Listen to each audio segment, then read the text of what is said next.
చంద్రబాబుకి జనంలో ఉండటం ఇష్టం, జనంలో తిరగడం ఇష్టం, జనంతో మాట్లాడటం ఇష్టం, తిరగడమే ఎక్కువగా ఇష్టపడతారు. అది చంద్రబాబు దగ్గర ఉన్నటువంటి ఒక గొప్ప గుణం. కష్టం నష్టం ఏదైనా సరే ఆ జనంలో తిరగడానికి ఇష్టపడేటటువంటి ఆయన తత్వం ఆయన్ని అధికారంలోకి మళ్ళీ తీసుకొచ్చింది, ఇవాళ నిలబెట్టింది. ఇప్పుడు చూస్తే ఆయన ఇప్పుడు జగన్కి చంద్రబాబుకి ఉన్న తేడా ఏంటంటే, జగన్ వరదల్ని అధికారులతో నడిపిస్తే చంద్రబాబు తనే స్వయంగా నడిపాడు. దీనివల్ల లాభం ఉంటుంది, నష్టం ఉంటుంది. నష్టాలు అన్నటువంటిది స్థానికంగా ఉంటే లాభం అన్నటువంటిది పార్టీకి రాష్ట్ర వ్యాప్తంగా ఉంటుంది.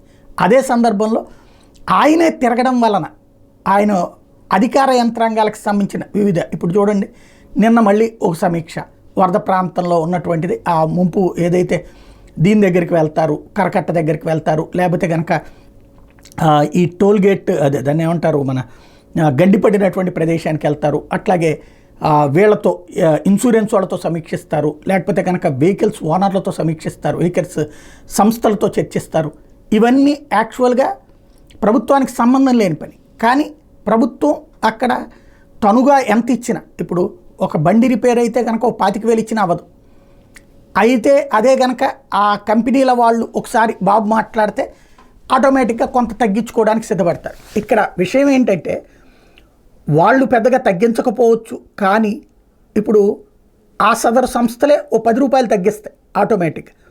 తగ్గించినప్పుడు ఇప్పుడు నేనే ఫర్ ఎగ్జాంపుల్ ఓ 1000 రూపాయలు నాకు రిపేర్ అయ్యింది, ఒక 100 రూపాయలు మీకు డిస్కౌంట్ ఇస్తున్నామండి వరద కాబట్టి అని వాడు అన్నాడు అనుకోండి, నేను ఆ సదరు సంస్థని సంతృప్తి పడినా, సదరు సంస్థ చేసింది అనుకోను, చంద్రబాబు గారి వల్ల అనుకుంటా. ఇప్పుడు ఫర్ ఎగ్జాంపుల్ మెకానిక్లు ప్రభుత్వం తరపున ఏమన్నా వచ్చారా మన దగ్గరికి, కానీ వచ్చి వాళ్ళు రిపేర్ చేస్తే చంద్రబాబు గారు పంపించారు అని జనం అనుకుంటున్నారు. అలాంటి ఒక అంటే ఏంటి, ముందస్తుగా ఆయా సమీక్షలు చేసేటప్పటికి అదంతా బాబు గారి వల్లనే అన్నటువంటి ఫీలింగ్ వస్తుంది కదా. అది చంద్రబాబు గారిలో ఉన్నటువంటి స్పెషాలిటీ. ఏది, వాళ్ళందరితో రివ్యూ చేయటం, వాళ్ళందరితో మాట్లాడటం, దాంతో వాళ్ళు వచ్చే సర్వీస్ అంతా కూడా బాబు గారి వల్లనే అన్నటువంటిది జనంలో ఒకటి ఎస్టాబ్లిష్ అవుతుంది.